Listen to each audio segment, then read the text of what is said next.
Buenas tardes, les doy la bienvenida a la Casa de América, a la continuación del ciclo América Árabes en América, con la conferencia La presencia árabe en América Latina, la presentación nuevamente del libro del profesor Abdelwahed Akmir, coordinador del libro Los árabes en América Latina, historia de una emigración. Hemos empezado este ciclo la semana pasada en la inauguración de la exposición de las obras pictóricas del Museo de Fine Arts de Jordania, en una inauguración que presidió Su Majestad la Reina y en la que participó, lógicamente, la presidenta de esa institución cultural jordana importante. Y el motivo de este ciclo es que se hable en la Casa de América, en la Casa Árabe, en la Casa del Mediterráneo, sobre la presencia de los árabes en el continente americano. Una presencia que es relevante y que ha ido cogiendo fuerza, sobre todo en los últimos siglo y medio. En el último siglo y medio, el profesor nos podrá instruir mejor. Y, sin duda, es un ciclo importante para nosotros por dos razones. Por precisamente subrayar esa presencia árabe en América, de lo árabe en el continente americano, tanto en Latinoamérica como en Norteamérica, y al mismo tiempo es un ejemplo de colaboración de tres instituciones que formamos parte de la red de casas del Ministerio de Asuntos Exteriores y de Cooperación. Esta tarde, como les he comentado, nos acompaña el profesor Abdelwahed Akmir, que es el ponente principal. También nos acompaña doña Rita Beret, que es la consejera cultural de la Embajada de Brasil, que también nos dará su visión sobre este particular asunto. Yo le quiero agradecer, además, públicamente por el magnífico trabajo de coordinación que hace con la Casa de América y con la Embajada de Brasil, que nos permite mostrar lo brasileño, que es tan importante en la Casa de América, que es la casa natural también de Brasil, además de que tenga una sede magnífica, la Casa do Brasil, que el año pasado cumplió 50 años. También nos acompaña doña Nuria Medina, que es la coordinadora de programas culturales de la Casa Árabe, y esta conferencia y este ciclo no hubiera sido posible sin la aportación de la Casa Árabe. Por tanto, también muchas gracias por acompañarnos. Y si te parece, Nuria, te cedo la palabra para que nos des tu opinión sobre este asunto antes de que hable el profesor Abdelwahed Akmir. Bueno, muchas gracias, director. Simplemente quería, pues un poco incidir en la importancia de esta actividad, esta iniciativa conjunta, y que de alguna manera viene a completar, a realzar y a dar continuidad a una línea de trabajo que Casa Árabe inició ya hace, pues casi desde el comienzo de nuestra andadura como institución en el 2007. Ya desde aquel momento se creó una línea específica de programación que llamamos Arabia Americana, y que precisamente se diseñó con este objetivo, con el objetivo de traer, de hacer visible y poner sobre la mesa elementos culturales, sociales, políticos de la realidad del mundo árabe que tiene que ver con América Latina desde múltiples perspectivas, ¿no? En este sentido, pues desde que se comenzó esta línea hemos hecho infinidad de actividades aquí, allí, en países de América Latina, en Honduras, en El Salvador, en Guatemala, en México, en Argentina, en colaboración con multitud de instituciones locales. Muchas de ellas son, por cierto, instituciones que de alguna manera son representativas precisamente del hecho árabe en América Latina, como la Casa Árabe en Cuba o el Centro Árabe de Sao Paulo, me parece que es. En fin, hay un sinfín de instituciones con las que hemos ido tejiendo unas redes de colaboración que han dado frutos en forma de programas de cine, de conferencias, ciclos transversales en torno a asuntos económicos, políticos y demás. Una de estas líneas de trabajo ha sido también la de las publicaciones, y en este sentido quiero subrayar que el libro que hoy es objeto de esta presentación y por el cual está aquí Abdelwahed Akmir Es un libro que publicó Casa Árabe con Siglo XXI, Los árabes en América Latina, Historia de una migración. Fue publicado en el año 2009, junto con otro libro que también fue significativo, titulado Contribuciones árabes a las identidades iberoamericanas, también con un libro de compilación de artículos y contribuciones de distintos expertos en la materia, y ambos de alguna forma perseguían llenar un vacío de conocimiento que había y que gracias a contribuciones o trabajos como el del profesor que hoy nos acompaña, pues poco a poco se van resolviendo un vacío de conocimiento en cuanto a la difusión a través de precisamente esos trabajos científicos, ¿no? Como bien decía el director, la presencia árabe en América Latina empieza a ser significativa a partir del siglo XIX y, digamos, es importante por muchos motivos, como el profesor nos va a explicar, pero hasta el punto de precisamente poder hablar de eso, de las contribuciones árabes a las identidades iberoamericanas. Es decir, no es simplemente una historia casual, una historia anecdótica, una historia circunstancial, sino que entronca de manera muy firme con lo que es el sustento identitario de muchos países o de todos los países de Iberoamérica, ¿no? Así que nada, creo que quien tiene mucho que contarnos en este sentido es el profesor y bueno, pues yo dejo aquí mi intervención y vuelvo a dar las gracias. El ciclo continúa con muchas cosas, cine, conferencias, aquí en nuestra casa también y bueno, pues esperamos que les guste. Muchas gracias. A continuación tiene la palabra el profesor Abdulahed Akmir, una breve reseña de su currículum. El profesor es doctor en Historia por la Universidad Complutense de Madrid, es catedrático de Historia Contemporánea por la Universidad Mohamed V de Rabat y director del Centro de Estudios Al-Ándalus y Diálogo de Civilizaciones también de Rabat. Ha sido autor de numerosos libros sobre inmigración y inmigración y ha traducido otras tantas obras. Ha trabajado en proyectos de investigación coordinados durante los últimos años como Alianza de Civilizaciones, Historia e Ideología, Islam y Arabismo Español, Memoria histórica, punto de unión entre España y Marruecos, la percepción del otro durante la Edad Media hispano-musulmana y otras coediciones, y ha tenido diversas distinciones como el Premio Abdelhamid Shuman de Humanidades de Jordania o el Premio Marruecos de Manuscritos, así como el Premio Alal Al-Fasi. Y profesor, tiene usted la palabra. Muchas gracias. Muchas gracias. Sinceramente me encuentro muy halagado de pisar por primera vez este magnífico edificio. Agradezco profundamente la Casa de América, la Casa Árabe, la Casa del Mediterráneo, quienes me invitaron a participar en este encuentro. Un agradecimiento muy especial a Amparo García, que ha llevado con mucha maestría esta invitación y esta actividad. Sinceramente, cuando se me pidió hablar de la presencia árabe en América dentro de este ciclo, no me resultó fácil escoger el tema porque se trata de 150 años de esta presencia. ¿Cómo se puede resumir 150 años de esta presencia en una sola conferencia? Entonces, lo que voy a tratar de hacer es resaltar los aspectos más relevantes. Luego, en el debate, si les parece que hay algún aspecto que podemos detallar más, lo podemos hacer con mucho gusto.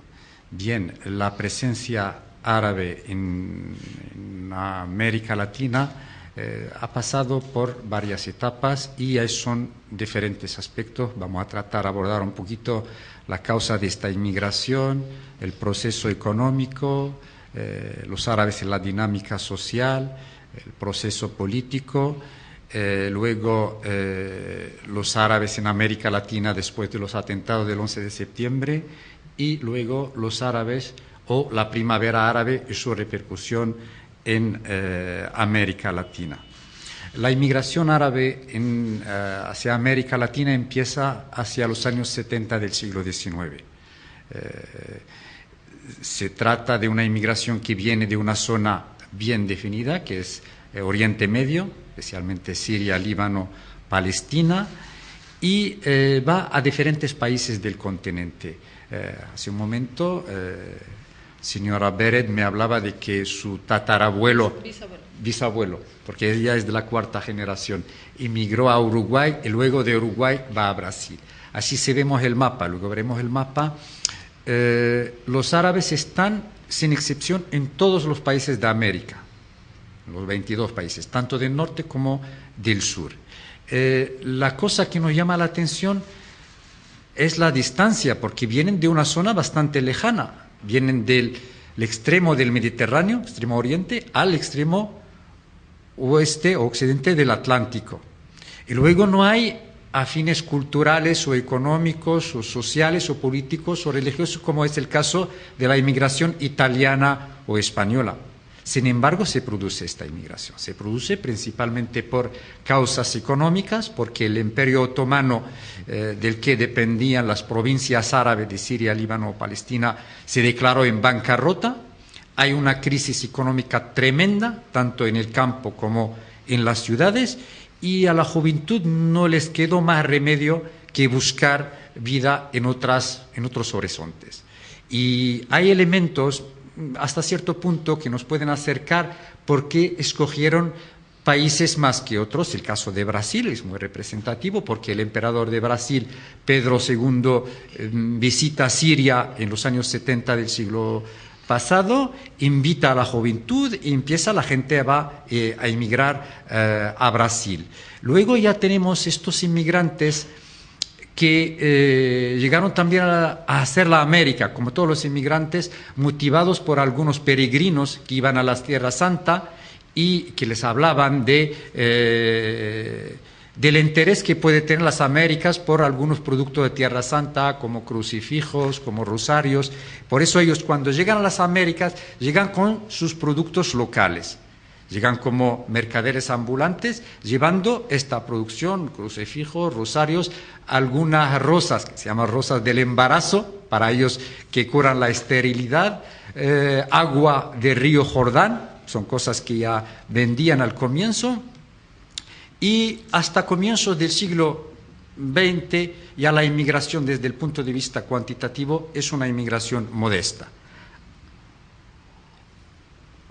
A partir de comienzos del siglo XX ya se produce la oleada más importante de la inmigración, porque la inmigración árabe a América, a toda América, el peso cuantitativo es de 1900 a 1930. A partir de 1930, este peso cuantitativo se debe a los descendientes.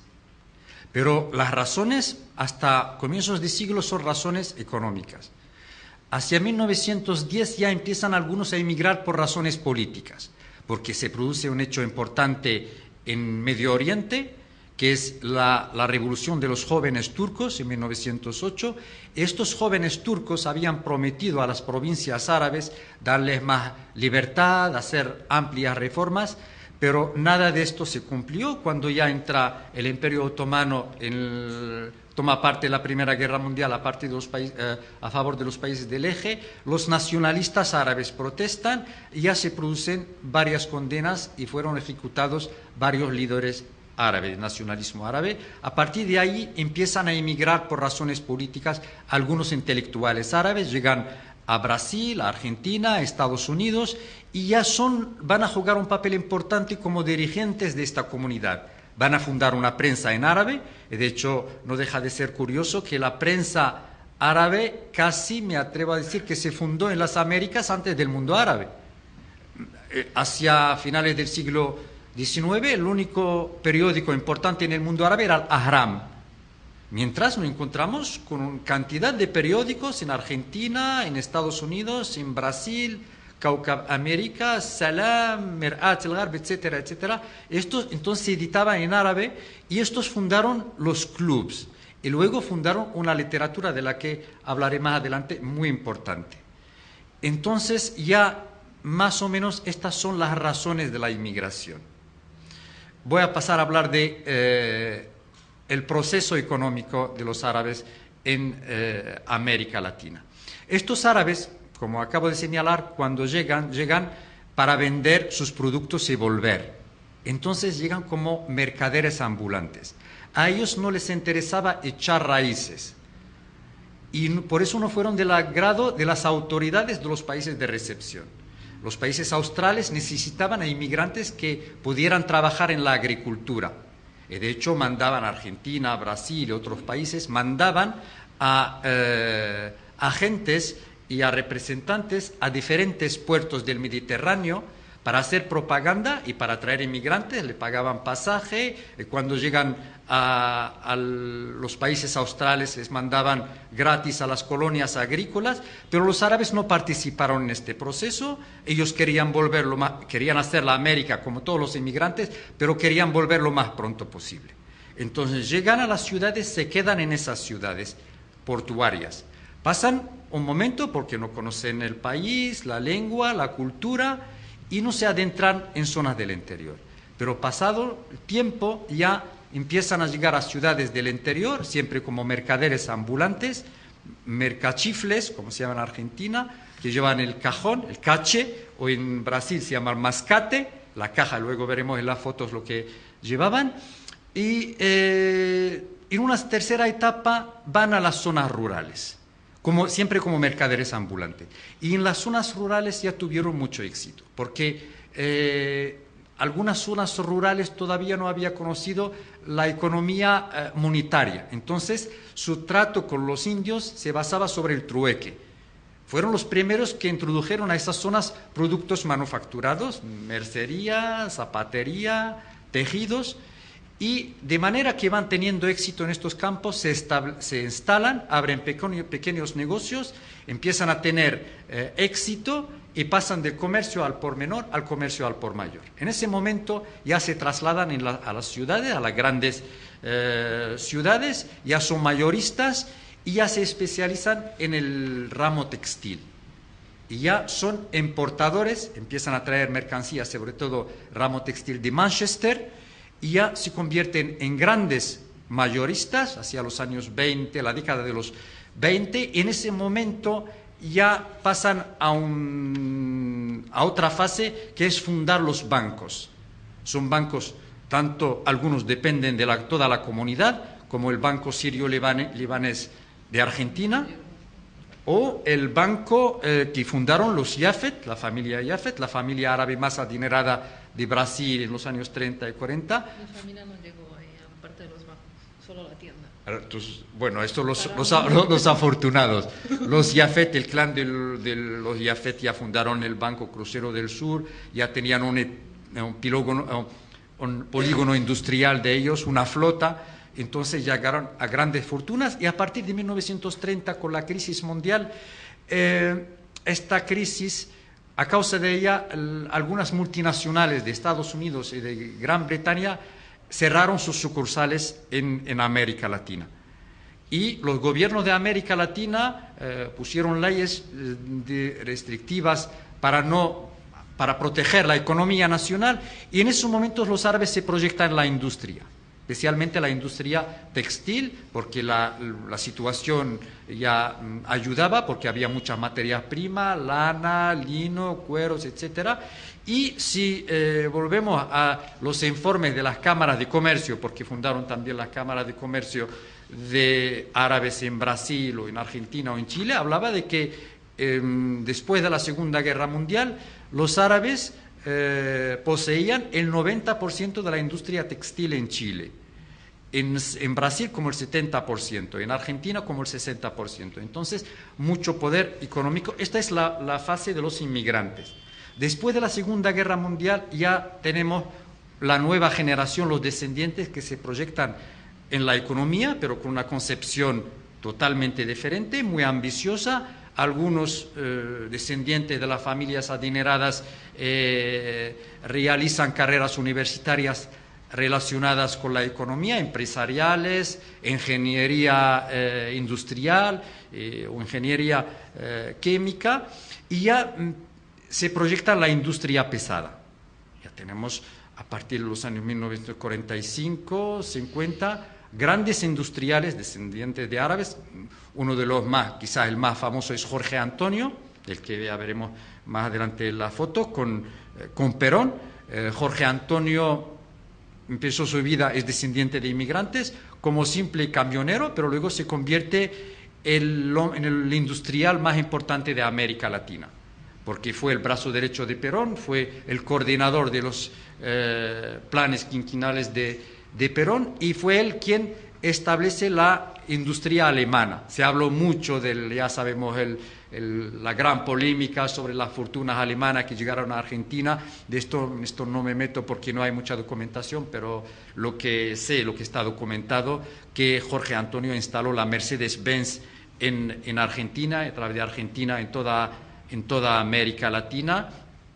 Y como él, sí, hay bastante, no solamente el caso de Jorge Antonio, en Brasil también hay otros industriales. Hacia los años 60 se proyectan los descendientes en otras actividades, en la hostelería, como en América Central, y luego más tarde, en los años 80, 90, muchos descendientes de árabes ya van al mundo del virtual, de la informática.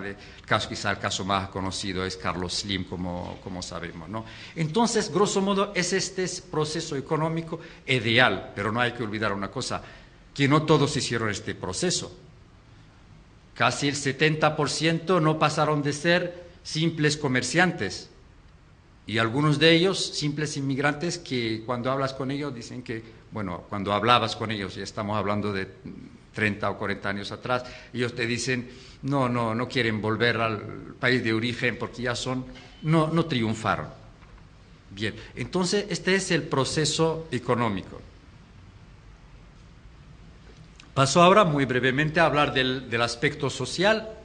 Los árabes, cuando llegan a América Latina, como digo, vienen de una cultura totalmente diferente. Ellos no se preocuparon por la integración y la sociedad les rechazó porque ellos no quisieron participar en una economía activa. Si volvemos a los diarios argentinos o peruanos o mexicanos, los diarios que he manejado de los años 20 del siglo pasado, cuando hablan de los inmigrantes árabes, de estos inmigrantes, le llaman inmigración inútil o inmigrantes mendigos, porque ya no participaron en esta actividad económica, no se preocuparon por la integración, su aspecto, tampoco se cuidaron mucho de su aspecto. Entonces ya se produce un rechazo, y el apodo turco que ellos llevaban, y al comienzo que no tenía ninguna connotación ni peyorativa ni buena, porque simplemente venían con pasaporte turco, luego empezó a tener una connotación peyorativa,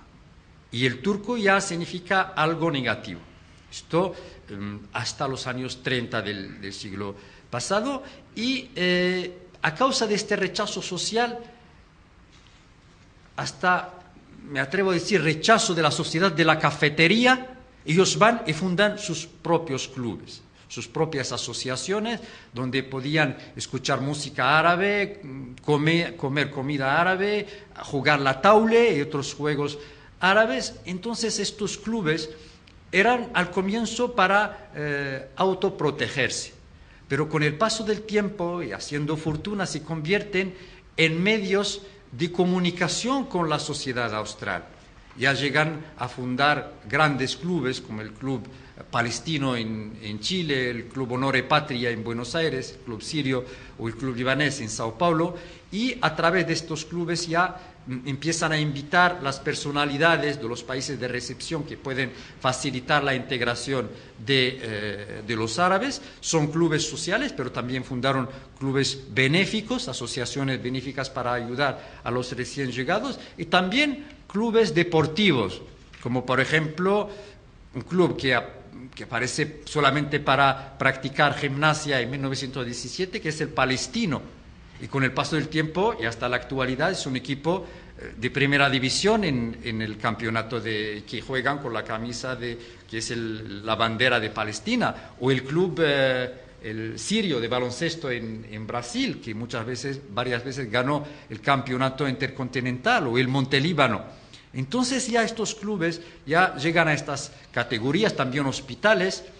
El hospital sirio-libanés en Argentina, que al comienzo era para ayudar a los enfermos árabes que llegan contagiados de alguna enfermedad, luego ya tenemos hospitales de gran Hace 4 o 5 años Lula da Silva estaba hospitalizado en el hospital sirio de Sao Paulo, creo, ¿no? Sirio-libanés, ¿no? Ya luego lo veremos en la foto. Entonces, luego esta efervescencia social que ellos tenían no dejaba indiferente a nadie, y mucho menos a los literatos.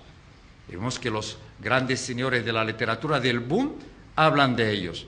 Hablan de ellos y hablan de este barrio de los turcos. El barrio de los turcos en Buenos Aires, en la calle Reconquista, era todo un mundo.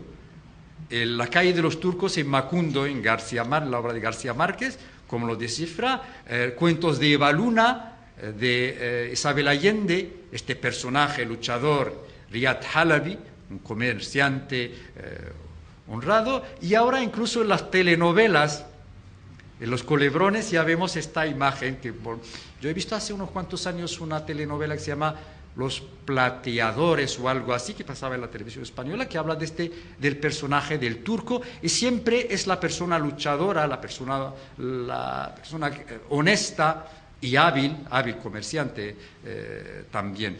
Algunos también de los descendientes de árabes, literatos, quisieron conmemorar el recuerdo de algún antepasado, y también como Jorge Asís, el novelista argentino que escribe una novela excelente sobre su abuelo, Don Abdesalim. Otros novelistas, no puedo mencionarlos a todos, pero ya están presentes también en la literatura. Luego estos inmigrantes árabes, si hablamos de la literatura del boom o de los descendientes de árabes, escribieron en portugués o en español. Pero lo que no se sabe, pero probablemente Casa Árabe hay gente que lo ha estudiado, que ellos renovaron la literatura árabe escrita en árabe. Porque cuando llegan estos inmigrantes, ellos no sabían español o portugués, o lo escribían mal, entonces escribieron en árabe, pero con una temática no conocida en el mundo árabe, y crearon una corriente literaria, una de las corrientes literarias más revolucionarias en la literatura árabe contemporánea, que es Adab el-Mahjar, la literatura de inmigración. Figuras como Jabran, Khalil Gibran, como Mikhail Naima, y en el sur hay también muchos que en Brasil fundaron la Liga Andalusí, grandes hombres de letras, y que renovaron porque a nivel de temática tocaron cuestiones que no se podían tocar en el mundo árabe. Por ejemplo, la tolerancia religiosa, el romanticismo, la mujer, y por eso ya su contribución es muy, muy, muy importante a este nivel. Bien, paso a hablar ahora de la política, ¿no? De su participación en la vida política. Los árabes siguen un proceso político también, digamos, paulatino. Ellos primero participan en la política local, regional, y más tarde la política nacional. Empieza el interés por la política con los inmigrantes, los propios inmigrantes, los que se instalaron en zonas remotas, en aldeas de 500 personas, por ejemplo. Ellos ya, algunos son incluso alcaldes o concejales después de adquirir la nacionalidad. Pero es una participación modesta, no es una participación de gran importancia. La participación importante empieza con los descendientes, ya hijos de esos países.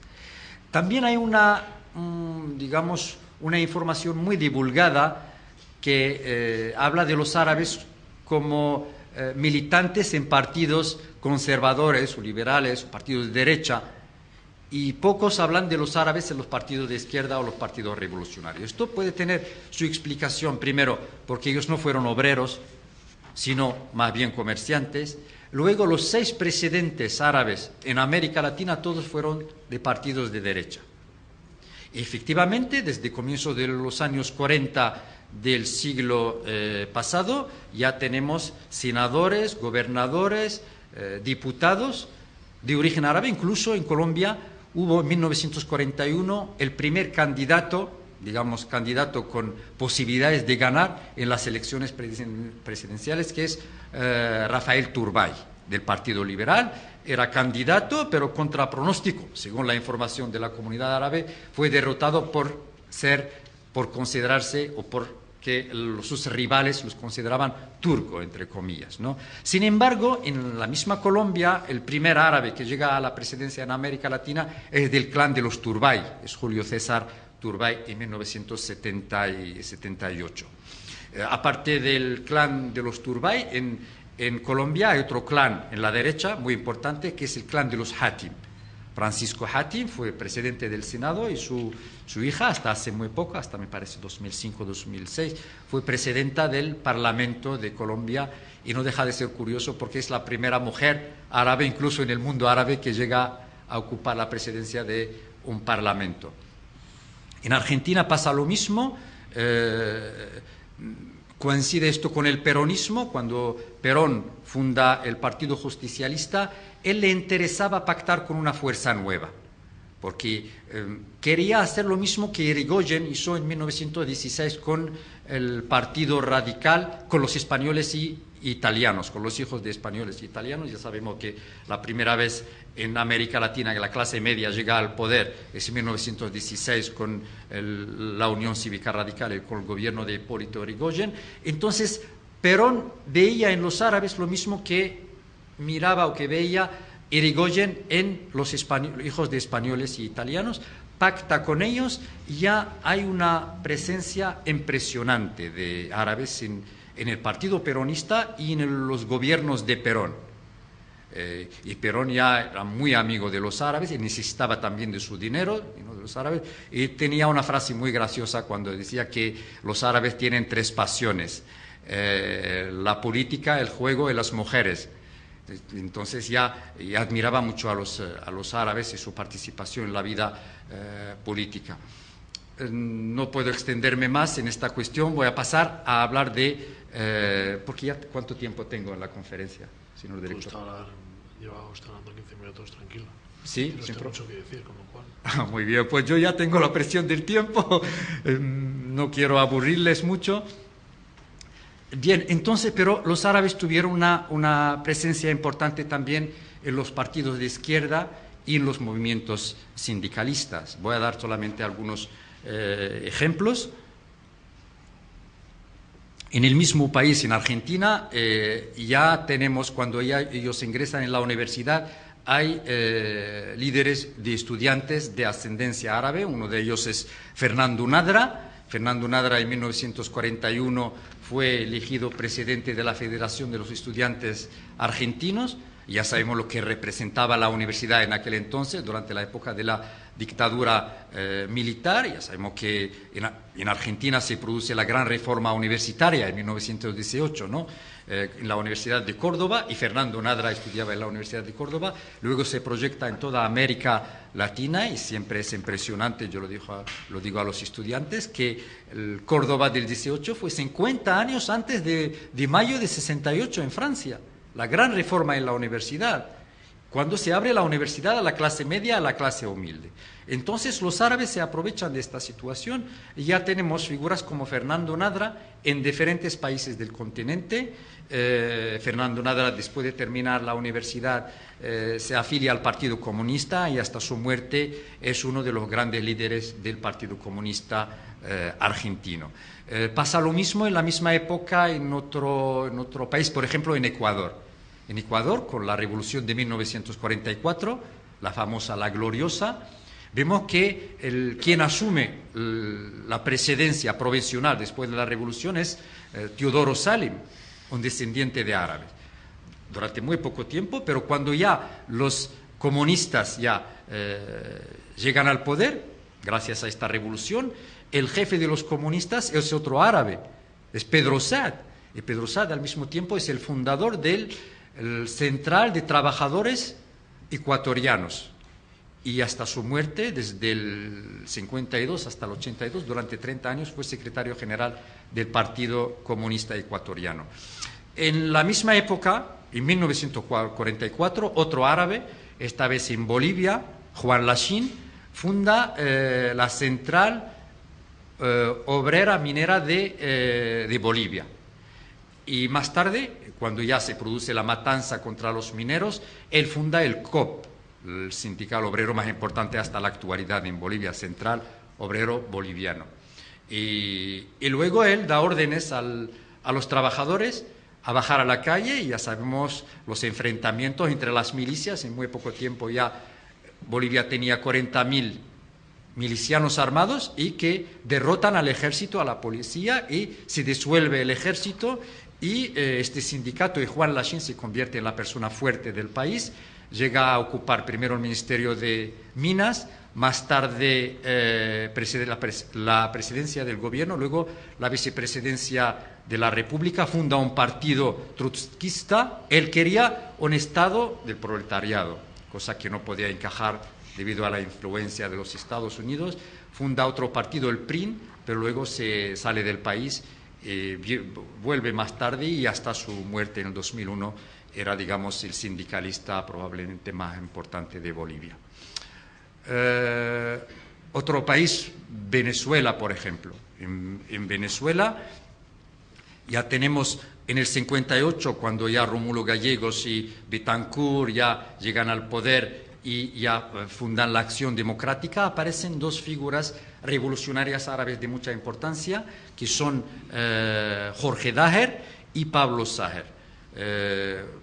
Pablo Saher luego gana las elecciones como gobernador de Falcón, Estado Falcón, y Jorge Daher ya se separa de este partido, ya hay mucha influencia de la Revolución cubana, y fue cofundador de otro partido revolucionario, el MIR, Movimiento de Izquierda Revolucionaria, que en poco tiempo se convirtió en la tercera fuerza política después de los partidos tradicionalistas, Acción Democrática y el Partido Conservador, y llega a ser el presidente del Parlamento de Venezuela, luego el presidente del Parlamento de América Latina. Se desmarca de este partido otro revolucionario árabe, que es Manuel Saher, que es el hijo de Pablo Saher. Manuel Saher, que es un guerrillero, un joven en la universidad, y va a la Sierra Falcón, empieza la guerra. En el 65 lo encontramos en el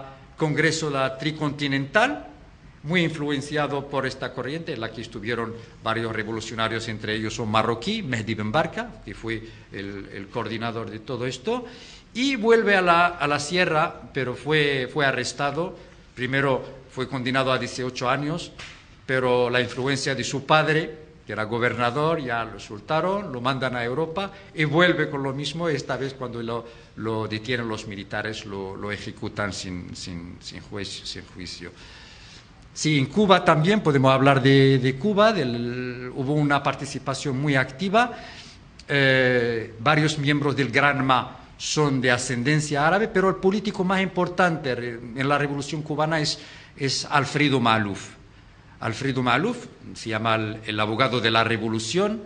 Él no salió del país, él fue un miembro muy activo de la Revolución, y cuando ya triunfa la Revolución fue designado ministro de Justicia. Y era una cartera muy difícil, porque tenía que dictar nuevas leyes revolucionarias y juzgar los que pertenecían al antiguo régimen, ¿no?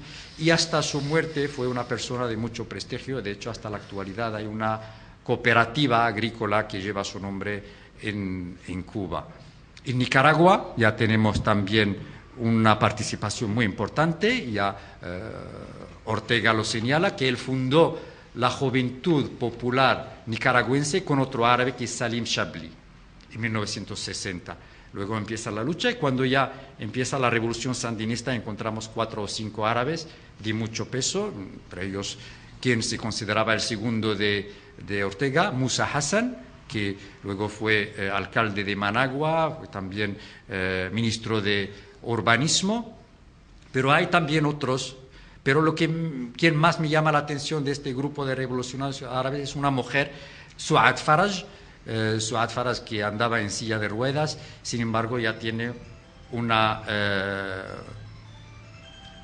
un peso revolucionario impresionante. Ella fue coordinadora entre la OLP y la revolución sandinista. Estuvo en Líbano durante la invasión israelí y fue en un momento dado portavoz de Yasser Arafat también, porque es de origen palestino.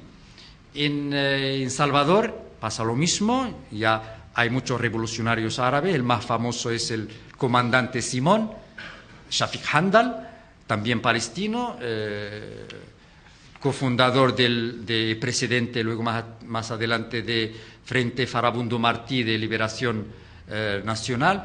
Él era enemigo mortal de los Estados Unidos, hablaba del terrorismo del Estado, y cuando él era presidente de su grupo parlamentario cuando se presenta en las elecciones del 2004, pero fue derrotado a causa de lo que se llamó en aquel entonces la guerra sucia, porque quien ganó las elecciones era el candidato de Bush, que era otro árabe, Antonio Saqa. Entonces ya Shafiq Handal nunca reconoció estos resultados, y el clan de los Handal es un clan muy importante también de los revolucionarios. Farid Handal fue también un líder, el hermano fue un líder muy importante en el Partido Comunista, y Daniel Handal, el tercer hermano arquitecto, fue asesinado por la extrema derecha. No sé si me queda algún otro país, son ejemplos que doy. Sí, pero en Argentina no se me escapa hablar de otro proceso que me resulta interesante, está relacionado con los montoneros. Cuando ya Perón está en Madrid, en su exilio, ya sabemos, la juventud peronista empieza a moverse, y el fundador de la juventud, el cofundador de la juventud peronista es otro árabe, Inbar el Qadri. El Qadri funda la juventud peronista, luego funda el Ejército Peronista de Liberación Nacional, y venía, como cuenta en su biografía, a entrevistarse con Perón frecuentemente. Y después del golpe de Estado del 76, todos los peronistas y otros revolucionarios ya fundan los montoneros, y en los montoneros, aparte del Qadri, hay muchos descendientes de árabes. Podemos hablar del responsable de los servicios de inteligencia de los montoneros, Ronnie Haidar, y el clan de los Haidar también es un clan revolucionario. Sus dos hermanas, Mirta y Adriana, fueron secuestradas y asesinadas. Otro también revolucionario árabe es Ismail Salame, que fue asesinado en una emboscada. También el último es Jorge Ubaide, que falleció hace un par de meses, en enero pasado, y fue gobernador, hasta hace 2 o 3 años, fue gobernador de Santa Fe. Otra revolucionaria árabe responsable de la zona de Mendoza es Ronnie Ahwaji, que vive actualmente en Tucumán. Y por último voy a cerrar este aspecto político con el caso de Colombia. En Colombia también hay una presencia revolucionaria importante, en las FARC primero, pero luego en el movimiento M-19. En el M-19 destaca sobre todo Álvaro Fayad. Álvaro Fayad, hasta su muerte, era el presidente de M-19. Bueno, fue asesinado en una emboscada, y fue él quien lleva las negociaciones de Madrid con las autoridades colombianas, y durante su presidencia ya se produce este triste acontecimiento terrorista contra el Tribunal Supremo de Bogotá. Bien, creo que de este aspecto ya paso a hablar de otro elemento. Sí, lo que quiero decir que entre los árabes había torturados, pero también torturadores. Encontramos una presencia importante también en los golpes de Estado que los militares llevaron a cabo en América Latina. El caso de Venezuela no deja de ser representativo. Cuando ya el golpe de Estado contra el general Medina Margarita, uno de los golpistas es Antonio Daher, que fue designado luego jefe supremo de la Marina venezolana y más tarde inspector general del ejército venezolano. Lo mismo en Argentina, cuando ya el golpe de Estado del 55 contra el general Perón, uno de los jefes de este golpe de Estado es otro árabe, el brigadier Ramón Ibrahim. Y el último golpista árabe en Argentina fue Mohammed Ali Zainuddin contra el gobierno de otro árabe, de Carlos Menem. Entonces ya están en toda la política, izquierda, derecha, sindicalismo, los militares, como todos los ciudadanos de cualquier otro país. Bien, paso ahora a hablar de esta situación de los árabes después del 11 de septiembre. ¿Qué pasa después del 11 de septiembre? Fue una gran confusión y se confundía en América Latina entre el árabe musulmán y el árabe no musulmán. Ya sabemos que la mayoría de los que emigraron no eran musulmanes, eran cristianos. Pero ahí hubo una gran confusión entre árabes musulmanes, árabes no musulmanes, entre musulmanes árabes y musulmanes no árabes. Sí, es verdad que los que pertenecen a la inmigración reciente fueron más observados que los de la inmigración antigua, pero si nos detenemos ante los informes de la administración americana o las declaraciones de los responsables de los gobiernos de América Latina, vamos a ver que incluso los de la antigua inmigración fueron afectados por esta situación. El caso de Brasil, ya tenemos la representante del gobierno brasileño que tenemos el gusto de compartir esta mesa con ella, pero del punto de vista, digamos, político, Brasil sufrió mucho de las presiones de los Estados Unidos. Y voy a señalar algunas declaraciones de altos responsables de Brasil de cara a esta cuestión. Bien, ya hay, como veremos más adelante, hay una zona fronteriza entre Brasil, Paraguay y Argentina que se llama la Triple Frontera, que en ella es la ciudad Foz de Iguazú de Brasil, Puerto de Iguazú de Argentina y Ciudad del Este de Paraguay. Bien, para los Estados Unidos, para la versión de los informes de Estados Unidos, esta región es una cuna del terrorismo islámico. Es una zona que alberga como 25.000 inmigrantes árabes, la mayoría de ellos de inmigración reciente. Cuando digo reciente, a partir de los años 80 del siglo XX, no del siglo XIX. Y la mayoría son de chiitas. Pues bien, para los Estados Unidos intentó presionar a Brasil para detener a algunos miembros de la comunidad árabe y para formar grupos de control conjuntamente entre los dos estados. Brasil, del presidente Cardoso, en aquel entonces lo rechazó tajantemente. Dijo, según las declaraciones del presidente brasileño, que de ninguna manera podemos considerar... No, antes de Lula, 2001, porque Lula llega en 2003. Bien, entonces digo que... ¿sí o no? Lula en 2003. Ese tema de no, la luego. frontera es posterior. No, perdón. Los atentados del 11 de septiembre en la época de Cardoso en 2001. Luego 2003, luego hablaré de Lula. Pero Lula en 2003. Lo tengo bien documentado. Perdón. Bien, entonces, Brasil dice que de ninguna manera puede considerar que la colonia árabe en Brasil es una colonia relacionada con el terrorismo, que ha sido siempre un modelo de integración social y económica. Y que cualquier acto en contra de esta comunidad es un acto racista.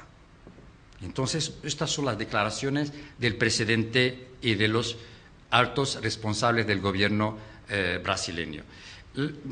Claro que Estados Unidos no dejaba de presionar, y cuando ya llega el gobierno de Lula da Silva en 2003, ya la situación se acentúa aún más y el ministro del Interior de Lula da Silva hace una declaración que no gustó nada en Estados Unidos cuando dijo que la zona de Triple Frontera es más segura que la propia Washington en lo que se refiere al terrorismo islámico. Y en el 2005, cuando ya se organiza el famoso congreso entre el mundo árabe y América del Sur, Estados Unidos quería asistir como observadora, pero los gobiernos de América Latina, sobre todo de Brasil, y los gobiernos árabes no aceptaron esto. Esto en cuanto a la posición de Brasil. En cuanto a la posición de Argentina, hubo más presiones. Curiosamente que Argentina de aquel entonces estaba bajo el mando de un presidente árabe, que es Carlos Menem, y quien simpatizó mucho con la versión de los Estados Unidos, manda las tropas a Irak y fueron detenidos varios miembros de la colonia árabe. En ese momento ya entra un grupo llamativo a Argentina, miembro del grupo Ad-Da'wa wa Tabligh. Este grupo se dijo en aquel entonces que intentaba captar a descendientes de árabes con pasaporte argentino, claro, para cometer actos terroristas, cosa que nunca fue bien aclarada ni bien justificada. Y a causa de esta situación siempre está relacionada con los acontecimientos de los años 90 que fueron muy significativos, que son los atentados contra intereses de Israel en Buenos Aires, la Embajada de Israel en el 92, luego AMIA en el 94. El tercer país de esta zona de la Triple Frontera es Paraguay. Paraguay, en la Ciudad del Este, ya las presiones de Estados Unidos tuvieron más éxito porque ya estas presiones permitieron cambiar una ley antiterrorista con una ley mucho más rigurosa. Luego ya se vinieron 400 marines de Estados Unidos a controlar esta situación y ya se hablaba mucho de Hezbollah y del papel de Hezbollah en esta región. Efectivamente, el presidente de la Comunidad Árabe de Brasil, de Ciudad del Este, él mismo declaró que es miembro de Hezbollah, pero se habló de transferencias ilegales de dinero de esta zona a Líbano.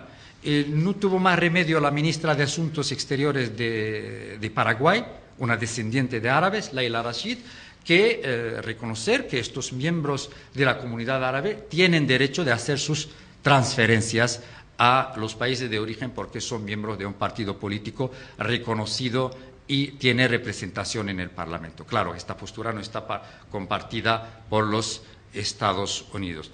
En el 2008, cuando ya Fernando de Lugo gana las elecciones en Paraguay, designa a un descendiente de árabes en el Ministerio de Asuntos Exteriores, que es Alejandro Hamid, una persona conocida por el apoyo a la causa árabe. Él escribió libros sobre Palestina y cosa que enfadó mucho a los Estados Unidos. Alejandro Hamid, se le prohibió entrar a Estados Unidos y montar un avión norteamericano. Y luego se habló de que él, cuando ya ejercía de embajador en Líbano, había otorgado visados a miembros de Hezbollah para venir a la Triple Frontera.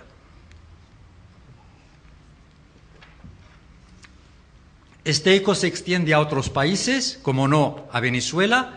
Se habló también de que la comunidad árabe de la isla Margarita tiene relaciones con Hezbollah.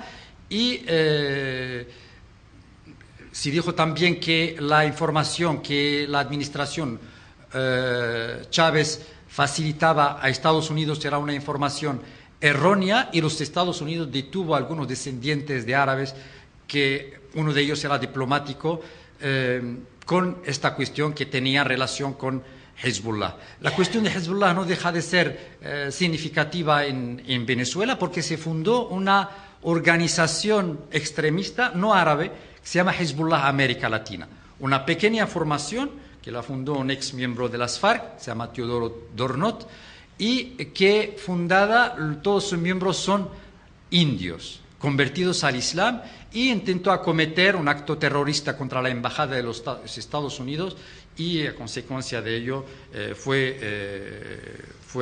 detenido la persona que iba a cometer este acto y también el líder de este partido, de esta formación.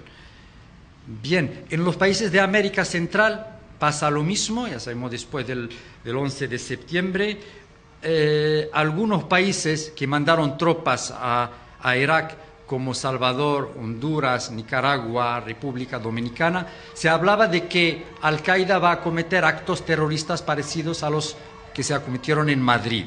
Entonces se hablaba de esto, se hablaba de que hay miembros de Al-Qaeda en esta región y también que iba a atentar contra el canal de Panamá y que iban a atraer a miembros de la Jama'a Islamia de estos países, sobre todo en Trinidad y Tobago. Hay una población musulmana, yo creo que entre el 10 y el 15% son musulmanes aborígenes de esta tierra, y esta Jama'a había intentado cambiar por violencia, hacer un golpe de Estado en 1990 con el líder islamista Abu Bakr Yassin. Entonces habló de que se intentó captar miembros de esta Jama'a para cometer actos, y también se habló de que en Jamaica lo mismo con el líder islamista radical, que no era árabe, que era aborigen autóctono de ese país, Abdullah al-Faisal. Se habló, y Abdullah al-Faisal fue el maestro de uno de los que acometieron los atentados de Londres en el 2005. Bien, yo creo que me queda un solo aspecto, que es la primavera árabe y cómo fue percibida en América Latina. Sinceramente fue una gran sorpresa la postura de los gobiernos de izquierda, digamos revolucionarios de América Latina de cara a esta primavera árabe, porque después de la caída del régimen de Túnez y de Egipto, cuando ya empieza la revolución en Libia, se organiza el Congreso de Alba, en Bolivia me parece se organizó, y estos países, digamos, revolucionarios condenaron las revoluciones árabes. Hay declaraciones de Ortega, de Correa, de Fidel Castro, que publicó una serie de artículos, pero lo que más sorprendió fue la postura de Hugo Chávez, porque Hugo Chávez era considerado como líder árabe, después de cortar con el Estado de Israel, después de la invasión de Israel a Gaza, a Líbano en el 2006, luego a Gaza en 2009, él había ganado mucha popularidad. Pero con esta postura, y sobre todo las declaraciones que hablan de que la única revolución para él es la revolución de Gaddafi y que lo que pasaba en Libia son actos terroristas, esto no gustó nada en el mundo árabe, sobre todo que ya tenemos hay un diputado chavista que deja el escaño de diputado y que va a luchar a favor de Bashar al-Assad. Entonces, esto sorprendió mucho y Hugo Chávez perdió mucha popularidad en el mundo árabe. La postura de la izquierda que está fuera del poder está acorde con sus principios, digamos, revolucionarios. Criticó mucho la postura de los países que están en el poder, los gobiernos revolucionarios que están en el poder. Y aquí nos preguntamos por qué esta postura. Creo porque los países así de revolucionarios, los gobiernos revolucionarios, no pueden imaginarse en el mismo bando con los Estados Unidos. Entonces es una postura más bien ideológica. Entonces se debe a esto. Luego no hay que olvidar que los regímenes autoritarios del mundo árabe que fueron derrotados y derrocados, muchos de ellos ya llevan la etiqueta del socialismo. Entonces también es otro factor. Otro factor puede ser la cooperación económica. Ya sabemos que hay una cooperación económica y, por ejemplo, el caso de Gaddafi no deja de ser simbólico, cuando ya apoyaba los movimientos revolucionarios en América Central, en el Caribe. Irónicamente, la prensa latinoamericana hablaba de su ministro de Asuntos Exteriores, que iba, según ella, cargado de divisas. El ministro se llama Musa Kusa, ellos no le llamaban Musa Kusa, sino mucha cosa, o sea que venía con mucho dinero. En cuanto a la postura de la juventud latinoamericana, no pretendo que la conozco bien, pero en un máster que dirijo en la Universidad de Rabat hemos hecho un test a través de redes sociales que el grupo de los estudiantes tomaron contacto con los estudiantes de algunas universidades de América Latina y vemos que la valoración es muy positiva. Hay mucha admiración a esta juventud árabe. Para ellos es la primera juventud que utiliza las redes sociales para objetivos revolucionarios. Y me acuerdo de una frase que puede resumirlo todo, de algún estudiante no me acuerdo de qué universidad de América Latina, que decía: ni Gaddafi ni el imperio imperialista, viva el pueblo árabe. O sea, que está habla de simpatizar con la primavera árabe. Nada más, si me dan 5 minutos podemos ver las imágenes de... Nada más, y muchas gracias. Entonces, miren que lo que hablábamos antes, porque es una inmigración geográficamente ya nos llama la atención, llegar desde Medio Oriente hasta América, pero a diferentes países de América. Llegaban aquí a Brasil, Uruguay, Argentina. Muchos de ellos ya están en Uruguay a partir de 1930 y no pueden cruzar porque las autoridades argentinas no les dejaban y hacen una inmigración clandestina. Muchos de ellos terminaron naufragando en el Río de la Plata. También, que ellos se instalaban, tenían una parada obligatoria en Marsella o en Nápoles, sobre todo en Marsella, y tenía que cambiar los barcos por los transatlánticos, y Marsella en aquel entonces era el infierno de estos inmigrantes árabes. Muchos de ellos ya contraían enfermedades contagiosas durante la travesía porque ya viajaban en condiciones muy duras, como el tracoma, y por eso no podían embarcar, se quedaban allí. Y curiosamente las compañías de navegación les querían llevar a cualquier precio, por eso ellos, en vez de emigrar a un país, a veces terminaban en otro país. Y me acuerdo de una anécdota representativa. En los años 90 yo trabajaba sobre los árabes de África Occidental, estaba en Senegal entrevistando a la gente, y uno de ellos me decía que su padre iba a Argentina, pero lo engañaron las empresas y lo llevan a Senegal. Y solamente llegando a Senegal se sorprende de que ahí está en otro destino, y ahí se quedó.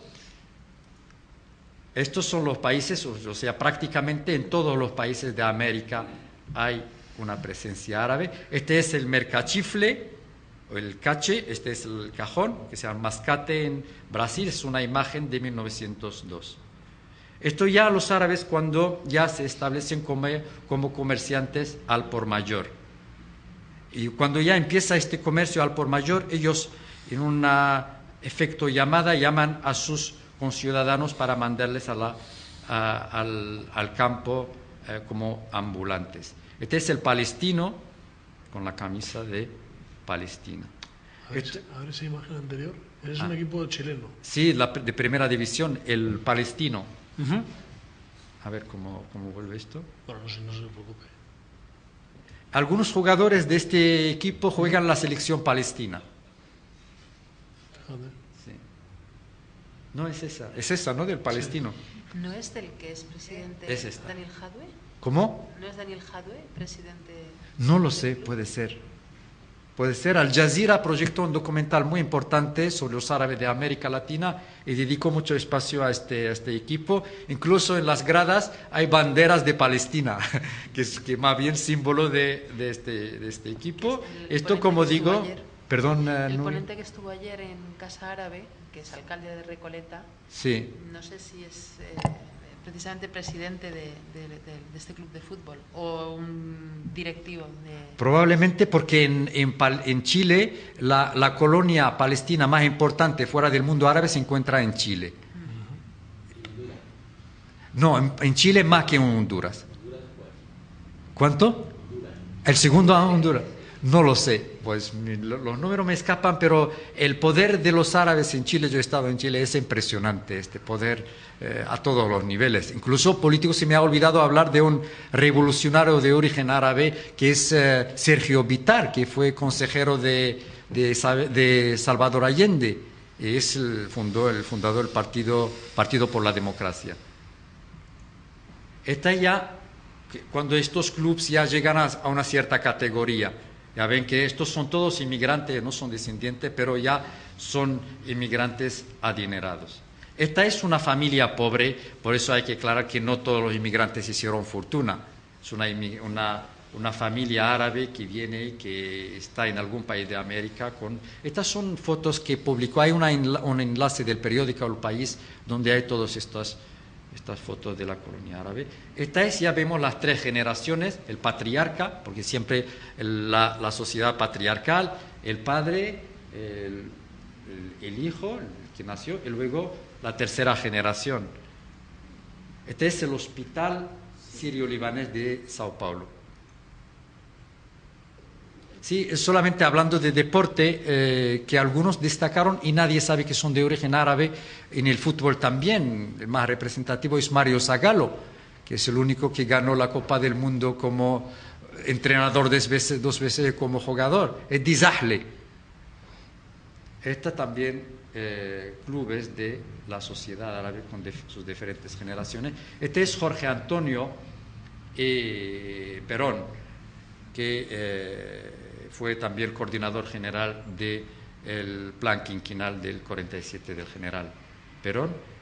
Es en Honduras, el Carlos Flores Facuse, si ustedes son hondureños, es la familia árabe más importante de Honduras, son palestinos, porque en América Central, aparte de Honduras, Salvador, el resto de los países del Caribe, muchos de ellos son de origen palestino.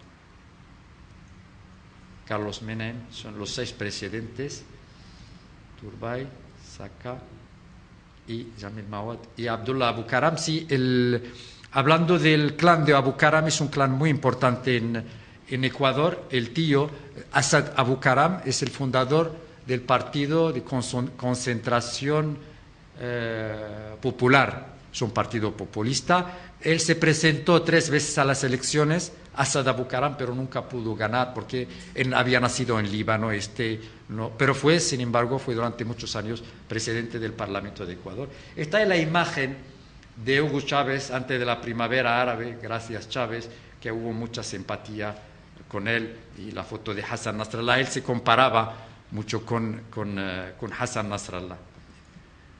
Esta es una imagen muy representativa porque la juventud en el mundo árabe, esta es una revolución, en la manifestación de la revolución yemení, que el Che Guevara sigue siendo un símbolo para los revolucionarios árabes. Hay otras imágenes, vemos a las chicas con el burka y levantando la foto del Che Guevara, que dice que estas revoluciones árabes de ninguna manera tenían una tendencia religiosa en sus comienzos. Gracias, Tomás.